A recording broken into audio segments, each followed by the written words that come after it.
Lalan top की viewer हैं तापसी, 27 साल की हैं और दिल्ली की रहने वाली हैं। बाकी दिल्ली वालों की तरह वो भी बारिश के मौसम से बहुत परेशान हैं, पर वजह केवल आसपास भरा हुआ पानी नहीं है। हर साल मानसून में उनकी स्किन का बुरा हाल हो जाता है। अचानक से चेहरे, सीने और पीठ पर दाने निकल आते हैं। इन दानों में बहुत दर्द होता है, इनसे पानी निकलता है। अब कुछ महीने बाद ये ठीक तो हो जाते हैं, पर बहुत गहरे निशान छोड़ जाते हैं। और ऐसा ज्यादातर बारिश के मौसम में ही होता है, हर साल। जिस दिक्कत का सामना तापसी कर रही हैं उसका नाम है मानसून एक्ने।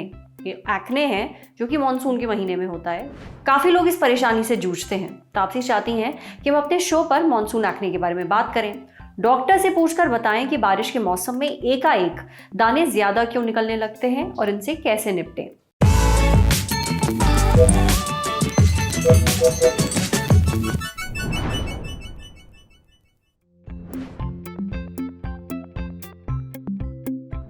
बारिश के दौरान हमारी जो स्किन है उसमें ऑयली ज़्यादा हो जाती है। तो हमारी बॉडी में जब भी हमारी चमड़ी है उससे कोई ना कोई पदार्थ निकलता है। तो जब वो ज़्यादा गाढ़ा हो जाता है तो पोर्स ब्लॉक हो जाते हैं और उसके अंदर इन्फेक्शन या संक्रमण ज़्यादा हो जाता है। बारिश के मौसम में वैसे भी इन्फेक्शन या संक्रमण की दिक्कत ज़्यादा होती है। इन दो कारणों की वजह से हमारे शरीर में बारिश के दिनों में मुहासे जो हैं वो ज़्यादा होते हैं। सबसे पहली चीज जो अगर आपके फेस पे या आपके चेहरे पे मुहासे हैं तो सबसे पहला जो आपने देखना है कि कभी भी ना खुद अपने क्या कहते हैं चेहरे पे किसी को हाथ लगाने देना है, ना खुद लगाना है। बार बार अगर आप अपने हाथ को अपने चेहरे पे लगाते हो तो मुहासे की दिक्कत बढ़ती है। दूसरी चीज जो हमने देखनी है कि आपने हमेशा अपनी स्किन को अच्छी तरीके से हाइड्रेट करके रखना है। वो कैसे करेंगे कि आप अच्छी तरीके से पेयजल का सेवन करेंगे, अच्छा आपका पीने के पदार्थ ज़्यादा लेंगे और कैफीन वाली चीज़ें जैसे कि आपकी चाय है, कॉफ़ी है, रेड बुल है, इन सब का सेवन कम करेंगे। तीसरी बात जो मैं आपको बताने जा रहा हूँ वो सबसे ज़्यादा इम्पॉर्टेंट है क्योंकि इसके बारे में ज़्यादा चर्चा नहीं होती। देखिए, आप अपने फेस पे मेकअप लगाते हैं, आप अपने फेस पे मॉइस्चराइज़र लगाते हैं, लेकिन क्या आपको पता है कि इन मॉइस्चराइज़र में कई बार चीज़ें होती हैं जैसे कोको बटर, शिया बटर और भी बहुत सारी चीज़ें हैं जिनसे आपके मुहासे ज़्यादा होते हैं। तो अगर आपको ये देखना है कि आप जो प्रोडक्ट यूज़ कर रहे हैं उससे कि आपको मुहासे ज़्यादा तो नहीं होते, तो उस प्रोडक्ट के बारे में आप वेबसाइट्स पे चेक कर सकते हैं। दूसरी बात ये भी है कि अगर एक प्रोडक्ट आपको सर्दियों में, गर्मियों में या बाकी मौसमों में मुहासे की प्रॉब्लम नहीं दे रहा तो क्या वो बरसातों में दे सकता है? जी हाँ, वो दे सकता है। क्योंकि ये जो दो कारण मैंने आपको बताए हैं कि ज़्यादा गाढ़ा हो जाएगा जब आपका जो स्किन से निकलने वाला पदार्थ तो वो ब्लॉक करेगा और आपको मुहासे हो सकते हैं। तो इसीलिए बरसातों में भी जो आप प्रोडक्ट नॉर्मली यूज़ कर रहे हैं एक बार आप उनको दोबारा रीटेस्ट कर लीजिए ताकि आपको ये कंफर्म हो जाए कि ये जो चीज़ मैं लगा रहा हूँ मेरे को इस वजह से मुहासे तो नहीं हो रहे।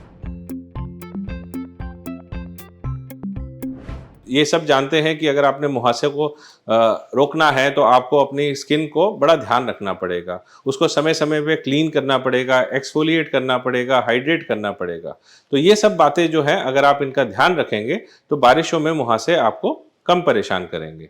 एक और बात आपको मैं बताना चाहूँगा कि मुहासे सिर्फ चेहरे पे नहीं होते, बाकी शरीर पे भी होते हैं। जहाँ जहाँ आपकी चमड़ी होती है वहाँ पर मुहासे होते हैं। तो अगर आपको जब भी मुहासों की प्रॉब्लम ज़्यादा हो तो मैं आपको रिक्वेस्ट करना चाहूँगा कि आप इनका इलाज सिर्फ एक क्वालिफाइड डर्मेटोलॉजिस्ट से ही कराइए।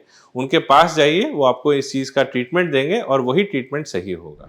बारिश के मौसम में एकाएक दाने क्यों निकलने लगते हैं ये तो आपको समझ में आ ही गया होगा, पर एक बात का ध्यान रखें, चाहे आपका कितना ही मन क्यों ना करे, इन दानों को नोचे नहीं। इससे ना सिर्फ निशान और गहरे बढ़ते हैं बल्कि इन्फेक्शन का खतरा और भी ज्यादा बढ़ जाता है, इसलिए सही इलाज लें। अब बढ़ते हैं सेहत के अगले सेगमेंट की तरफ, तन की बात। कहीं आपका टूथपेस्ट सिर दर्द और माइग्रेन की वजह तो नहीं बन रहा?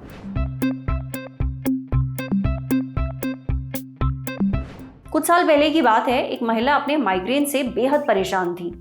कुछ डॉक्टर्स को भी दिखा चुकी थी, कई सारे टेस्ट भी हो चुके थे, अलग अलग तरह का इलाज भी ले लिया था, पर कोई भी फायदा नहीं हो रहा था।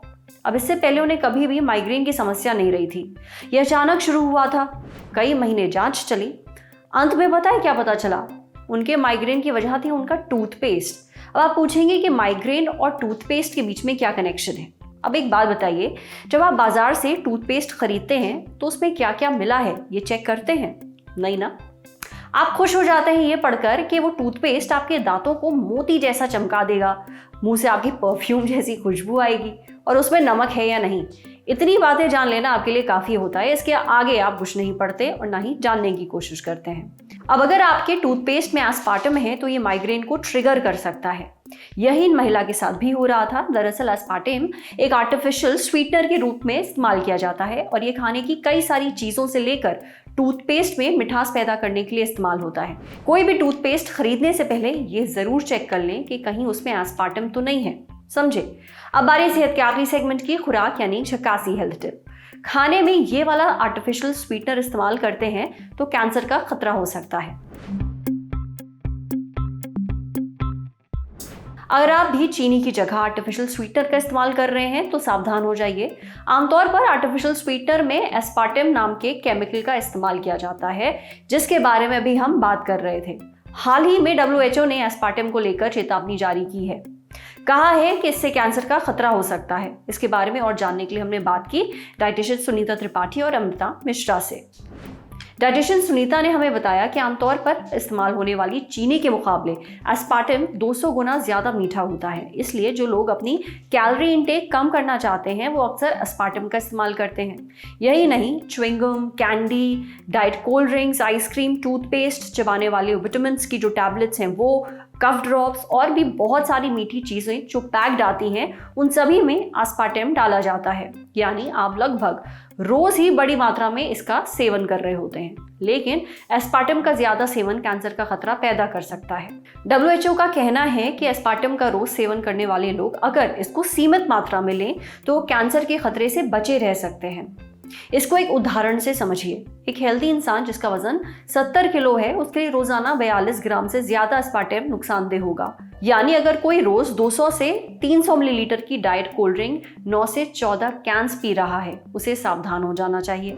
साथ ही डाइटिशियन अमृता मिश्रा का यह भी कहना है कि जितना हो सके पैक्ड मीठी चीज़ों का सेवन ना करें। साथ ही खाने में मिठास के लिए आप गुड़ या फिर मिश्री का इस्तेमाल कर सकते हैं।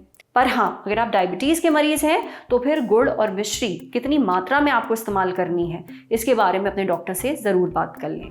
आज सेहत पर इतना ही। अगर आप एक डॉक्टर हैं, हमसे कुछ शेयर करना चाहते हैं तो जो ईमेल आईडी इस वक्त आपको अपनी स्क्रीन पर दिख रही है उस पर हमें एक मेल भेज दीजिए। एक ज़रूरी सूचना अब आपको बता दें, ललन टॉप प्रीमियम यानी ललन टॉप का मेंबरशिप प्रोग्राम आ गया है नए फ़ायदों के साथ। इस प्रोग्राम में है नए शोज़। LT प्रीमियम मेंबर्स किसी भी प्लेटफॉर्म से 3 दिन पहले ही देख सकेंगे guest in the news room, बैठकी और किताब वाला जैसे शोज़। ललन टॉप के एंकर्स हर हफ्ते करेंगे आपसे #AMA माने आस्क मी एनीथिंग। आपसे करेंगे लाइव चैट, देंगे सवालों के जवाब। ललन टॉप के न्यूज़ रूम में क्या होता है, अर्ली एक्सेस व्लॉग में दिखेगी न्यूज़ रूम की रोचक उठापटक। मजेदार स्टिकर्स के साथ चैट कमेंट करके आप नजर आएंगे सबसे अलग। इन स्टिकर्स का इस्तेमाल आप यूट्यूब के चैट्स और कमेंट्स में भी कर पाएंगे। इस मजे के लिए आपको क्या करना होगा, बस जाना होगा ललन टॉप यूट्यूब चैनल पर और ज्वाइन बटन दबाना होगा। सिर्फ 59 रुपये में मिलेगा आपको महीने भर का ललन टॉप मजा। तो सब्सक्राइब करिए आज ही। सूचना समाप्त। शुक्रिया।